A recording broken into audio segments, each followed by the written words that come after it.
En Vivir con Salud fomentamos estilos de vida saludables. Este segmento de salud es traído a ustedes por Pfizer. Se consideraba una enfermedad muy rara, pero los médicos están empezando a ver en consulta que es más frecuente de lo que pensaban. La amiloidosis cardíaca, también conocida como síndrome del corazón rígido, es una patología con síntomas inespecíficos, similares a los de otras cardiopatías, lo que dificulta su diagnóstico. La enfermedad, cuyas causas aún se desconocen, no tiene cura. ¿Cuáles son los síntomas asociados con esta condición? Hablamos con el Dr. Teddy Rucabado, cardiólogo. Cuando de tu salud se trata, escoge lo mejor. Vivir con Salud, con la periodista Luz Nereida Vélez.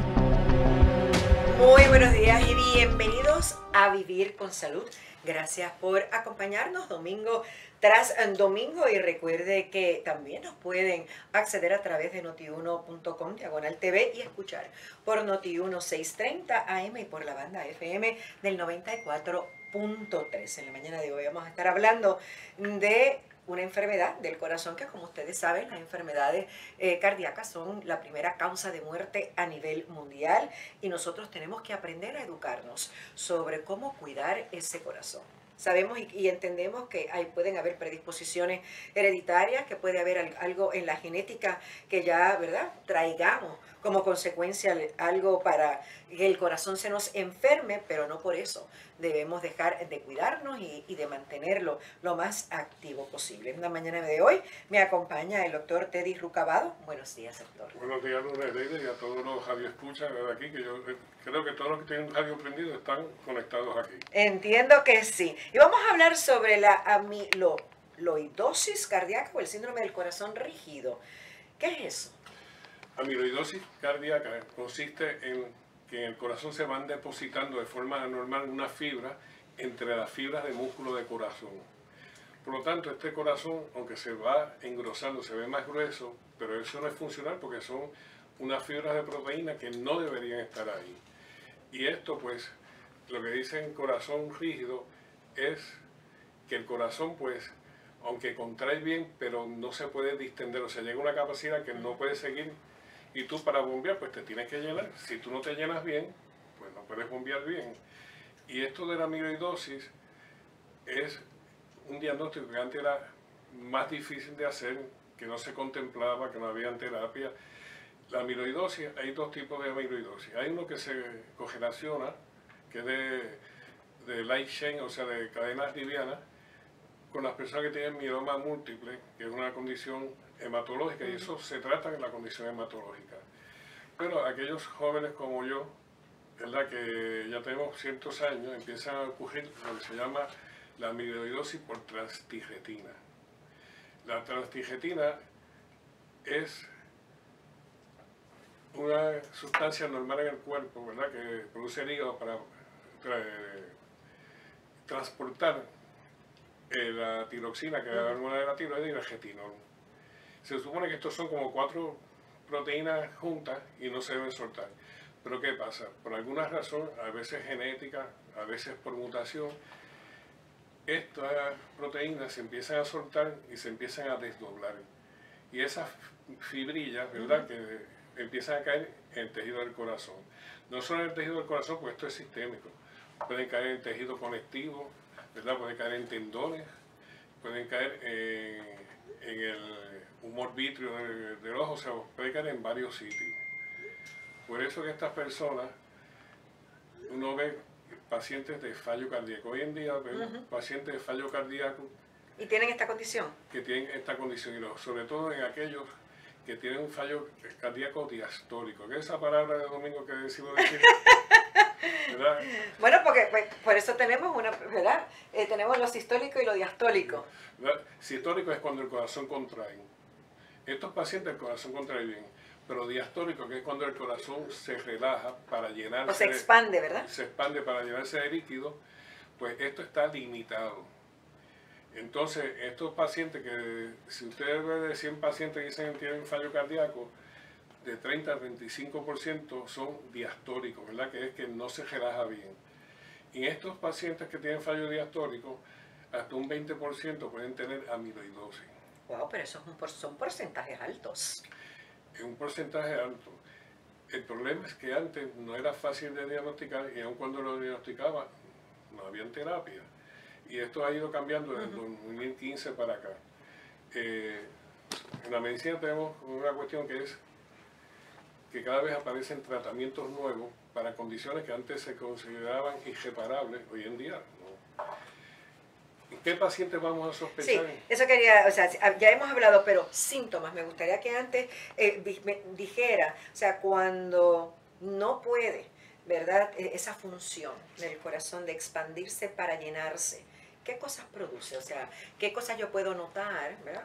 Nosotros sabemos que si alguien está teniendo problemas de respiración, que se fatiga, que siente o siente el corazón muy agitado, esos latidos, pues sabemos que está ocurriendo, ¿verdad? Unos procesos que no son los regulares en ese corazón. Pero en este caso, ¿cómo lo podemos saber? Como tú bien dijiste, los primeros síntomas pues, son fatiga al acostarse, fatiga al caminar, arritmia, como Al tú bien acostarse, dices. fatiga. Sí, porque si tú tienes líquido de más y el corazón no puede hablar con ese líquido, cuando tú estás parado o sentado, esa agua está en las piernas, en las extremidades inferiores. Una vez tú te acuestas, que estás al mismo nivel, eso empieza a regresar hacia arriba. Eso, la palabra fina de domingo nosotros decimos ortopnea. Y eso es que si se acuestan bajitos, se asfixian y tienen que poner más almohada o sentarse para respirar mejor. Wow. Entonces, estos pacientes, pues son síntomas de fallo cardíaco, esos son la ortopnea, como le di, ¿verdad? Que se fatiga cuando uno está acostado, que se fatiga al ejercicio, arritmia, son en generales. Pero ¿qué pasa en estos pacientes que pueden tener amiloidosis? Primero, vemos que las pacientes, si se le dan las medicinas de fallo cardíaco usuales, que cuando usted tiene un fallo cardíaco sistólico, de eso que no contrae bien el corazón, Claro. hay una receta de cocina que tú empiezas, le das diurético, lo secas, respiran mejor, empiezan unos beta bloqueadores, unos inhibidores a convertirse en angiotensina, y esa receta trabaja en el 90% de las personas.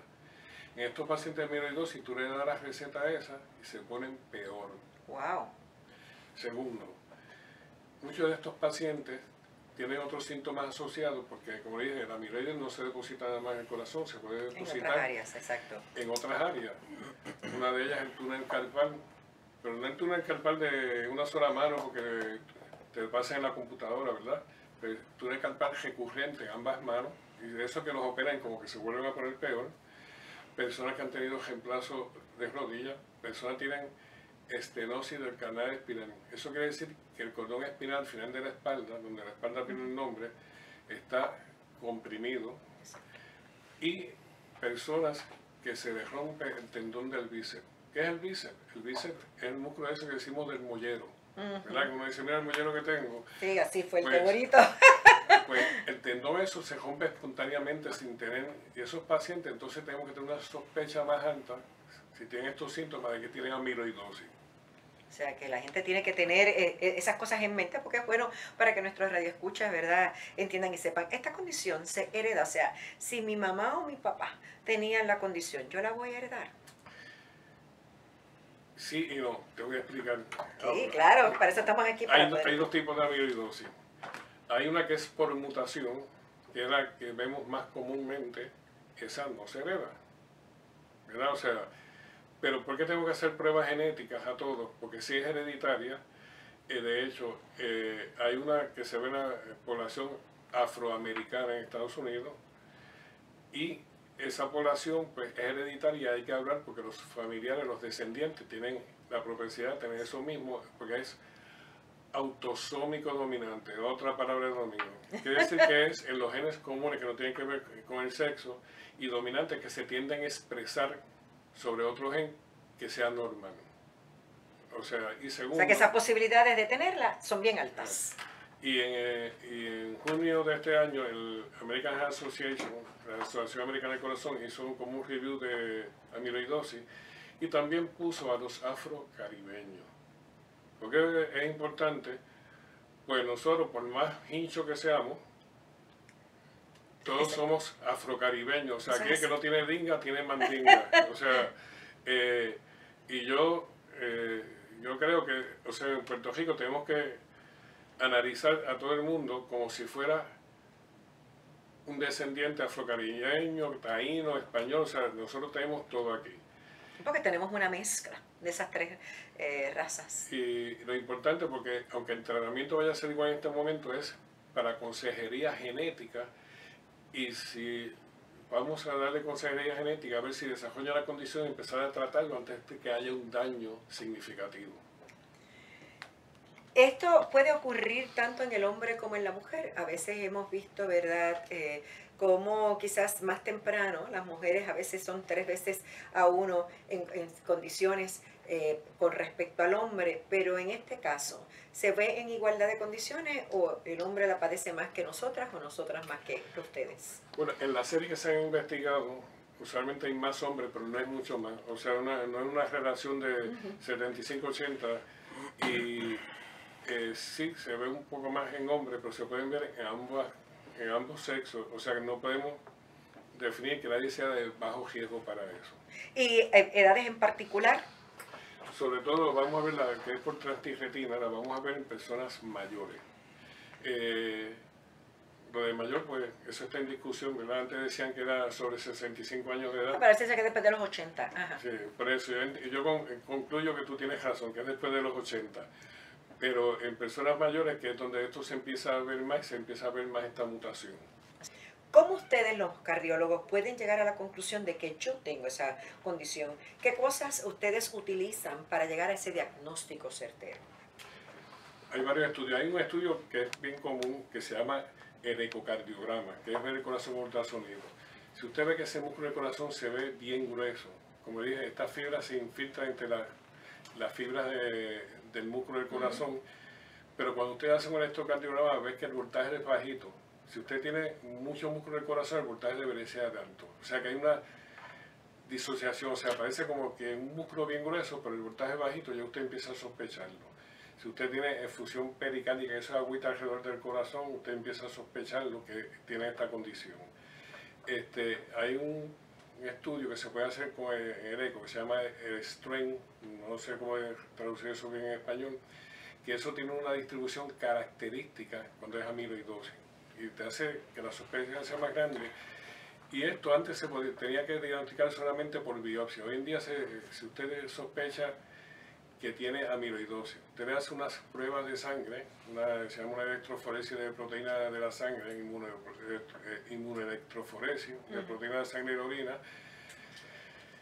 y usted ve que no es por mieloma múltiple, por otra causa de amiloidosis. Entonces usted puede hacer un estudio nuclear que se llama pirofosfato de tecnesio, que se supone que el corazón no capta. Si el corazón capta en ese estudio, eso es bastante diagnóstico. Una vez usted haya diagnosticado con una prueba de sangre que no es por mieloma múltiple, de que usted tiene una amiloidosis por transtirretina. Esto se viene viendo desde 2015 en adelante, que se aprobó este estudio para el diagnóstico. Por eso es que son,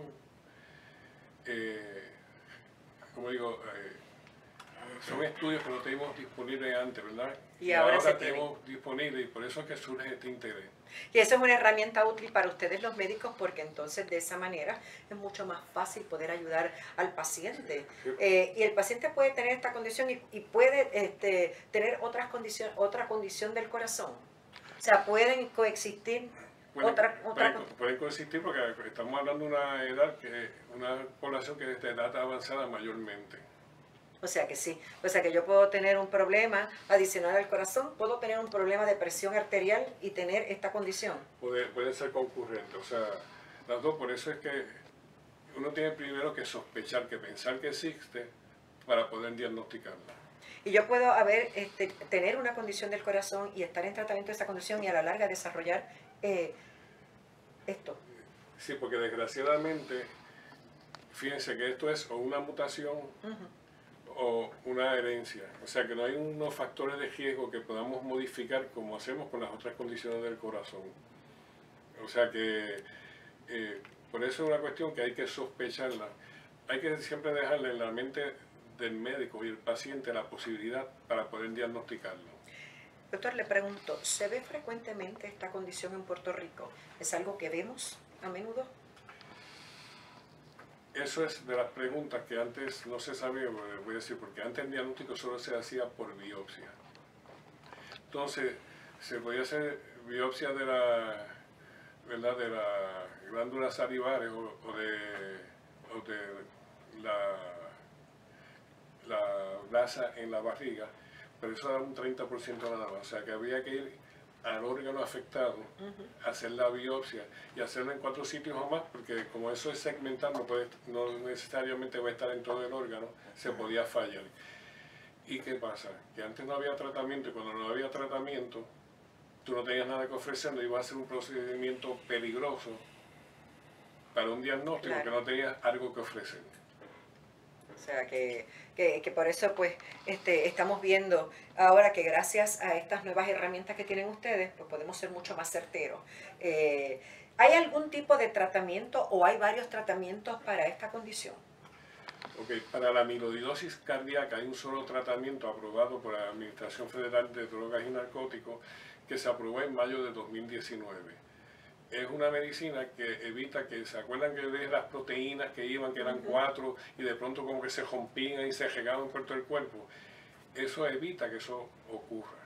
Por lo tanto, se evita la progresión de esa condición, ¿verdad?, que siga infiltrando otros órganos. Hay otras para lo que se llama neuropatía.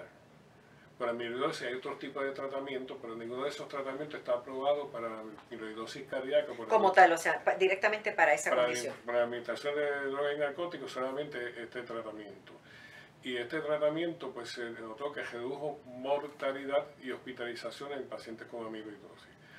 Obviamente, se estudiaron pacientes que estaban en estadios, ¿verdad?, entre 1 a 3 de fallo cardíaco. Para decir bien rápido lo que son los estadios. No, tranquilo, puede hablar. Fallo cardíaco es que está chavado aún al descanso, o sea que no hay, que aún sin hacer nada no puede ni caminar, está fatigado todo el tiempo. Estadio 3 es aquel paciente que se fatiga con una actividad leve.